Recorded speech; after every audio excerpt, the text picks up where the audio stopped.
ဟင်းဝေရံနဲ့ဆိုပြရဲ့မင်္ဂလာပွဲကိုတော့မတက်ခဲ့ပေမဲ့ဇေယျကိုတော့သိန်းပေါင်း120လက်ဖွဲ့ခဲ့တဲ့ပြည်တီ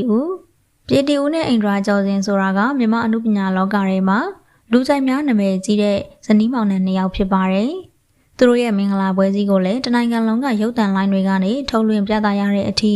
ကြီးကျယ်ခမ်းနားစွာနဲ့မင်္ဂလာဆောင်ခဲ့ကြတာပါ။ဒါပေမဲ့သူတို့အနေနဲ့ဟင်းဝေရံနဲ့ဆိုပြတဲ့စင်တို့ရဲ့မင်္ဂလာပွဲကိုတော့လုံးဝကိုတက်ရောက်ခဲ့ခြင်းမရှိပါဘူး။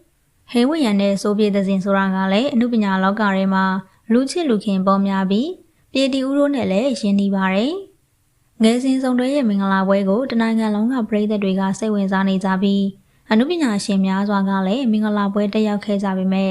ပြည်တီဦးတို့ဇနီးမောင်နှံကတော့လုံးဝကိုမတက်ရောက်ခဲ့သလိုမင်္ဂလာလက်ဖွဲ့ကိုတော့လုံးဝမပေးခဲ့ပါဘူး။ဒါပေမဲ့အခုအချိန်မှာတော့မြန်မာအနုပညာလောကတွေကနေအနားယူနေတာကြာပြီဖြစ်တဲ့မင်းသားစီရရဲ့မင်္ဂလာပွဲကိုတော့ပြည်တီဦးနဲ့အိန္ဒြာကျော်စင်တို့ကသိန်းပေါင်း120တောင်လက်ဖွဲ့ခဲ့တာဖြစ်ပါတယ်။ဒီအချက်ကြောင့်ပဲအနုပညာရှင်အတိုင်းဝိုင်းနဲ့ပရိသတ်တွေကြားထဲမှာလူပြောများစရာဖြစ်လို့လာခဲ့တာပါ။တကယ်တော့ဟင်းဝေရံရောဇေယျရော2ယောက်စလုံးကအနုပညာအတိုင်းဝိုင်းကဖြစ်ပေမဲ့ပြည်တီဦးတို့ဇနီးမောင်နှံရဲ့လက်ဖွဲ့မှုကတော့တိတိတသာကြီးကိုခွဲခြားနေတာဖြစ်ပါတယ်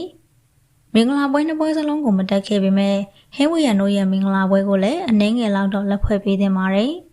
ဒါပေမဲ့ဟင်းဝေရံနဲ့ဆိုပြေတို့မင်္ဂလာဆောင်ချိန်တုန်းကတော့ပြည်တီဦးနဲ့အိန္ဒြာကျော်စင်တို့ကမသိသလိုနေခဲ့တာဖြစ်ပါတယ်။အခုဇေယျရဲ့မင်္ဂလာပွဲကိုတော့ဝမ်းသာအားရနဲ့သိန်းပေါင်း120တောင်မှလက်ဖွဲ့ပေးခဲ့တာပါ။ဒီလိုခွဲခြားပြီးတော့လက်ဖွဲ့ခဲ့ရတဲ့နောက်ွယ်ကအကြောင်းရင်းကလည်းရှိနေပါတယ်။တကယ်တော့ဇေယျဆိုတာကဟင်းဝေရံထက်စားရင်ပြည်တီဦးတို့နဲ့အများကြီးရင်းနှီးတဲ့အနုပညာရှင်မင်းသားတစ်ယောက်ပဲဖြစ်ပါတယ်။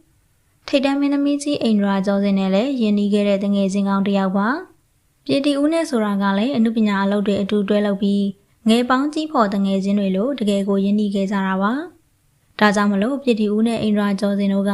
ဇေယျရဲ့မင်္ဂလာပွဲကိုတော့အမှန်တကယ်တန်ဖိုးထားပြီးသိန်းပေါင်း120တောင်မှဝမ်းသာအားရနဲ့လက်ဖွဲ့ပေးခဲ့ကြတာပဲဖြစ်ပါတယ်။ဇေယျကလည်းအသက်ကြီးမှအစွန်ထုတ်ပြီးမင်္ဂလာဆောင်ရလို့အယမ်းပျော်နေတဲ့အပြင်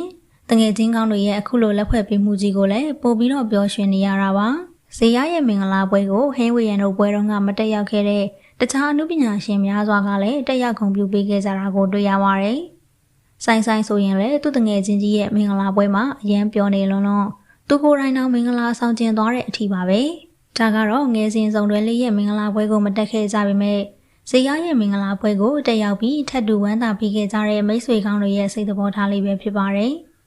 ပြည်တီဦးနဲ့အိန္ဒြာကျော်စင်တို့ရဲ့သိန်းပေါင်း120လက်ဖွဲ့ကတော့တကယ်ကိုအထူးခြားဆုံးပါပဲ။ဒါပေမဲ့ဟင်းဝေရံနဲ့ဆိုပြေတို့ကသူတို့ရဲ့မင်္ဂလာပွဲကိုပြည်တီဦးတို့ကိုမဖိတ်ခဲ့တာလည်းဖြစ်နိုင်ပါတယ်။တကယ်လို့ဖိတ်ခဲ့မယ်ဆိုရင်တော့ပြည်တီဦးတို့ကလည်းစိတ်သဘောထားပြေဝတာကြောင့်အနည်းငယ်လောက်တော့လက်ဖွဲ့ကြအောင်ပါပါ။ဇေယျရဲ့မင်္ဂလာပွဲကိုတော့သိန်းပေါင်း120တောင်လက်ဖွဲ့ခဲ့ပေမဲ့ဟင်းဝေရံနဲ့ဆိုပြေတို့ရဲ့မင်္ဂလာပွဲကိုတော့လုံးဝမတက်ခဲ့တဲ့ပြည်တီဦးတို့ဇနီးမောင်နှံရဲ့စိတ်သဘောထားအပေါ်မှာပရိသတ်ကြီးတို့ကရောဘယ်လိုထင်ကြပါလဲရှင်။